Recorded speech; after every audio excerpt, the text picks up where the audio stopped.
کبھی سوچا ہے کہ مختلف قبیلوں اور پناہ گزینوں کے ایک منتشر گروہ کو ایک مضبوط متحد قوم میں کیسے بدلا جا سکتا ہے؟ دیکھیے، پیغمبر اسلام صلی اللہ علیہ وسلم کا مدینہ پہنچنا صرف ایک ہجرت نہیں تھی، نہیں، یہ تو تاریخ کے ایک سب سے بڑے سماجی تجربے کا آغاز تھا۔ تو چلیے اس جائزے میں ہم اسی خاکے کو سمجھنے کی کوشش کرتے ہیں۔ وہ کون سے ٹھوس اقدامات تھے جنہوں نے انصاف، بھائی چارے اور ایک دوسرے کے ساتھ مل کر رہنے کے اصولوں پر ایک نیا معاشرہ کھڑا کر دیا؟ تو ہمارا سفر شروع ہوگا ایک نئے دور کے آغاز سے۔ اس کے بعد ہم دیکھیں گے کہ معاشرے کی بنیادیں کیسے رکھی گئیں۔ پھر بات ہوگی مواخات کی، وہ انقلابی رشتہ جس نے سب کو جوڑ دیا۔ اور پھر میثاق مدینہ، یعنی تاریخ کا پہلا آئین کیسے بنا۔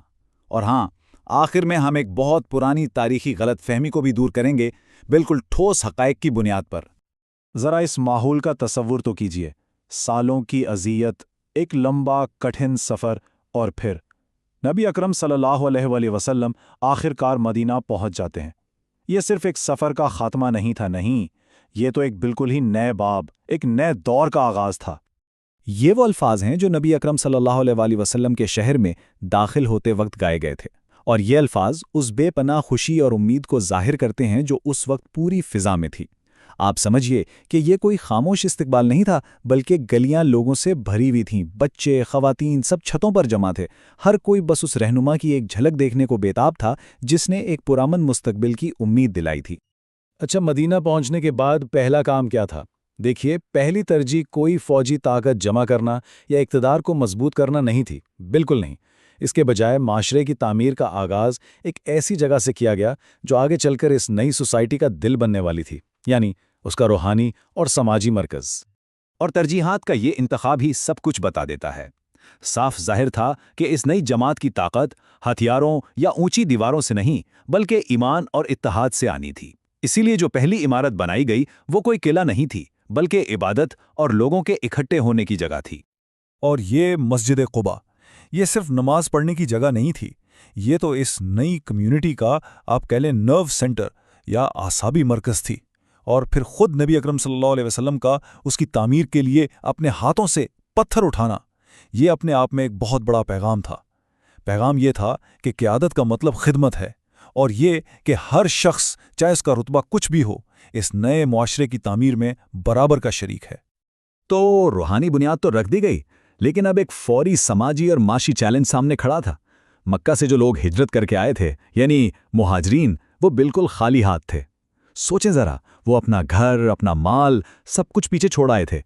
انہیں فوری طور پر سہارے کی ضرورت تھی۔ تو اصل چیلنج یہ تھا کہ ان بے سر و سامان مہاجرین کے اتنے بڑے گروہ کو مدینہ کی مقامی کمیونٹی میں کیسے ضم کیا جائے، وہ بھی اس طرح کہ کوئی رنجش یا سماجی بے چینی پیدا نہ ہو۔ یہی اس نئی کمیونٹی کے اصولوں کا اصل امتحان تھا۔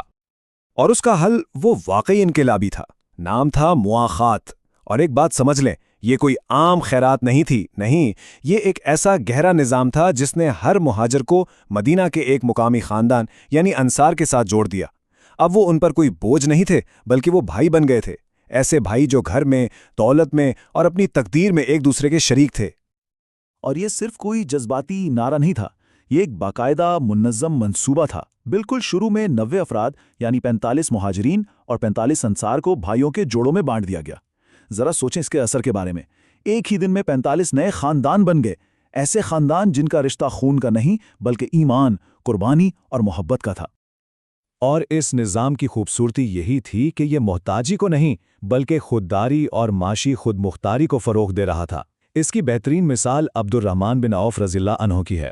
جب ان کے انصاری بھائی نے انہیں اپنی آدھی جائیداد کی پیشکش کی تو انہوں نے شکریہ کے ساتھ اسے قبول کرنے کے بجائے کہا، بس مجھے بازار کا راستہ دکھا دو۔ اور اسی اصول پر چل کر وہ بہت جلد مدینہ کے کامیاب ترین تاجروں میں سے ایک بن گئے۔ اچھا، تو بھائی چارے کے ذریعے سماجی ڈھانچے کو تو مضبوط کر لیا گیا۔ اب اگلا چیلنج تھا ایک سیاسی ڈھانچہ بنانے کا، ایک ایسا فریم ورک جو سب کو اکٹھا رکھ سکے۔ کیونکہ دیکھیے، مدینہ کوئی ایک جیسا شہر نہیں تھا، یہاں مسلمان تھے، مختلف یہودی قبائل آباد تھے اور دوسرے گروہ بھی تھے۔ اتنے متنوع شہر کو چلانے کے لیے ایک ٹھوس منصوبے کی ضرورت تھی۔ تو سوال بہت بڑا تھا کہ ایسے شہر پر حکومت کیسے کی جائے؟ اگر کوئی متفقہ اصول نہ ہوتے جن کا سب احترام کریں تو یہ شہر بہت آسانی سے پرانے قبائلی جھگڑوں کی طرف واپس جا سکتا تھا۔ یہ تو سیدھا سیدھا عدم استحکام کا فارمولا تھا جس کا حل نکالنا بہت ضروری تھا۔ اور اس کا جواب آیا میثاق مدینہ کی شکل میں، ایک ایسا معاہدہ جسے بہت سے مورخین تاریخ کا پہلا باقاعدہ تحریری آئین مانتے ہیں، اور اس کے جو اصول تھے وہ اپنے وقت کے حساب سے واقعی حیران کن تھے۔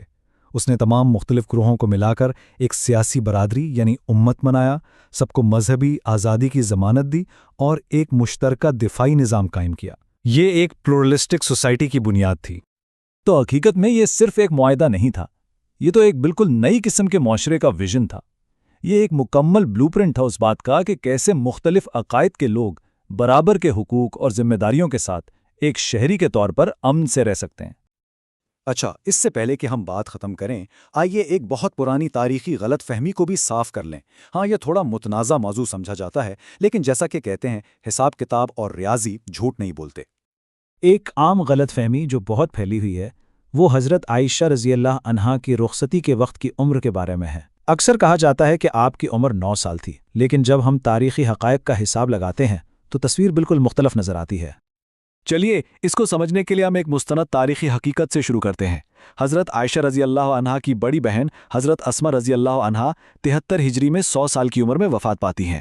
اب سادہ سا حساب ہے، اس کا مطلب یہ ہوا کہ ہجرت کے وقت یعنی اسلامی کیلنڈر کے پہلے سال ان کی عمر 27 سال ہونی چاہیے تھی، ہے نا؟ اب اگلا قدم، تمام مستند تاریخی ذرائع ہمیں بتاتے ہیں کہ حضرت اسما اپنی چھوٹی بہن حضرت عائشہ سے 10 سال بڑی تھیں۔ تو بہت آسان ہے، اگر ہم ہجرت کے وقت حضرت اسما کی عمر یعنی 27 سال میں سے 10 سال نکال دیں تو ہمیں ہجرت کے وقت حضرت عائشہ کی عمر مل جاتی ہے جو کہ 17 سال بنتی ہے۔